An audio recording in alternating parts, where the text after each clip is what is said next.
ওম শান্তি।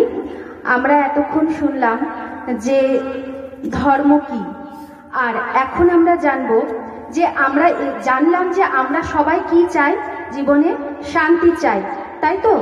আমরা বেঁচে যখন থাকি তখনও কি চাই? আমি একটু শান্তিতে থাকতে চাই, তাই বলি।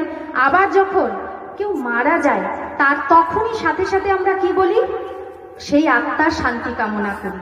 অর্থাৎ কার জন্য শান্তি কামনা করছি? সেই আত্মার জন্য। তার মানে আমরা সবাই কে?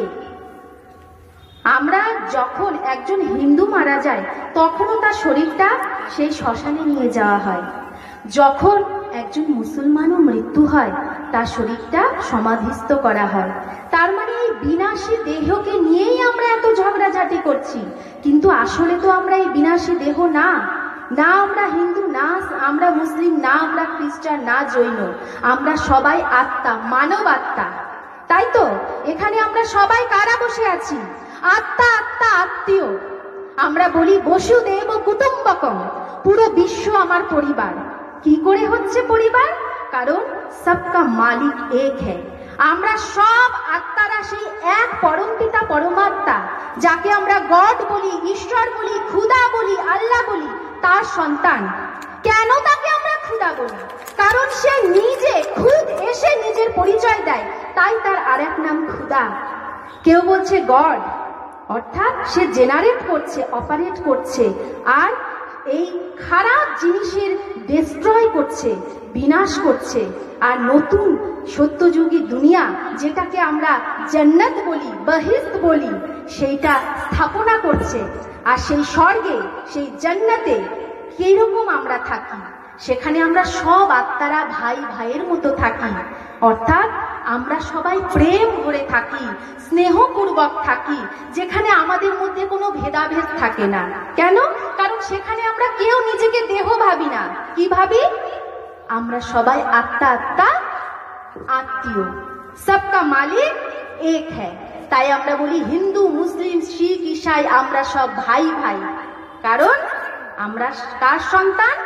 সেই পরম পিতা পরমাত্মা, সুপ্রিম সোল, সুপ্রিম এনার্জি, যাকে সব ধর্মের মানুষ বিশ্বাস করে, মানে, তাই না? গডকে, খুদাকে, ঈশ্বরকে, যাকে সব ধর্ম মানবে, তাই তো?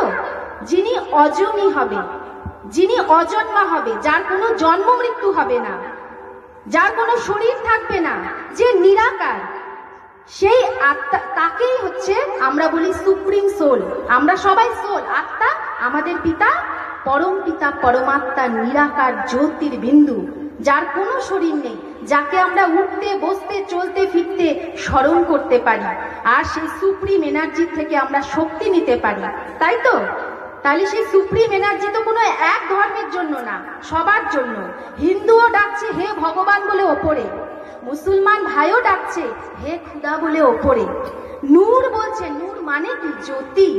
তাহলে আমরা সেই লাইটকেই ডাকছি তো, তাই না? আমরা দেখেছি যে বিভিন্ন অন্যান্য আরো ধর্মে, যে প্রত্যেক ধর্মে হয় ক্যান্ডেল, মোমবাতি জ্বালায়, হয় ধূপকাঠি জ্বালায়, কিছু না কিছু কি একটা আলো জ্বালাচ্ছে। তাহলে আমরা কাকে ডাকছি? সেই সুপ্রিম সোল, সুপ্রিম এনার্জি, পরম পিতা পরমাত্মা, খুদা, গড, ঈশ্বর, আল্লাহ এক, তাকেই ডাকছি। আর তাকে যখন আমরা ডাকবো তখন আমরা জানবো আমরা সবাই, সব আত্মারা তার সন্তান।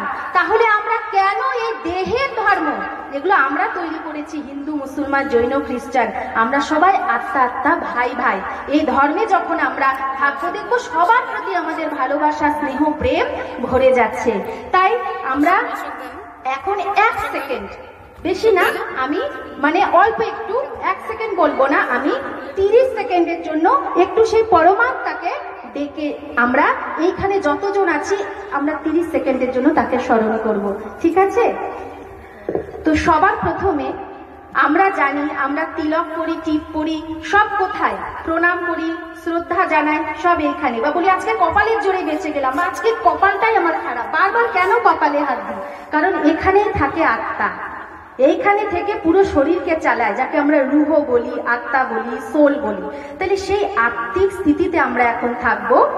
প্রত্যেকে একটু সাইলেন্সে বসবো সবাই, আর অনুভব করব মাঝখানে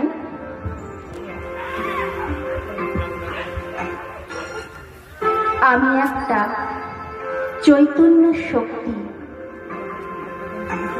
রূহ, আত্মা, তারার মতো জ্বলজ্বল করছি।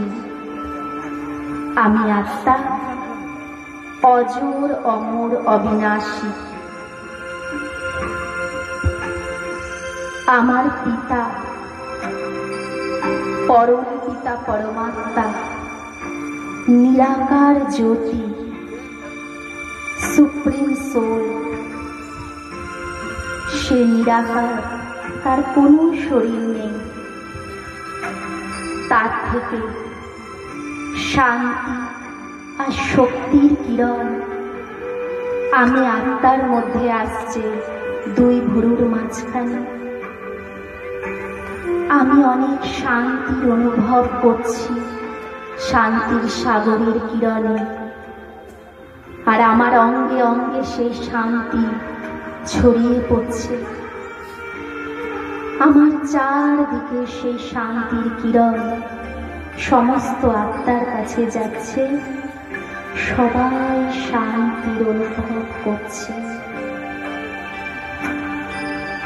এবার আমরা প্রত্যেকে 3 বার ওম শান্তি এই বলে আমার বক্তব্য শেষ করছি। ওম শান্তি মানে, ওম মানে আহম আত্মা, শান্তি। শান্তি আমার ধর্ম। কি আমাদের সবার স্বধর্ম কি? শান্তি না? সবাই আমরা শান্তি চাই। তাই প্রত্যেকে বলবো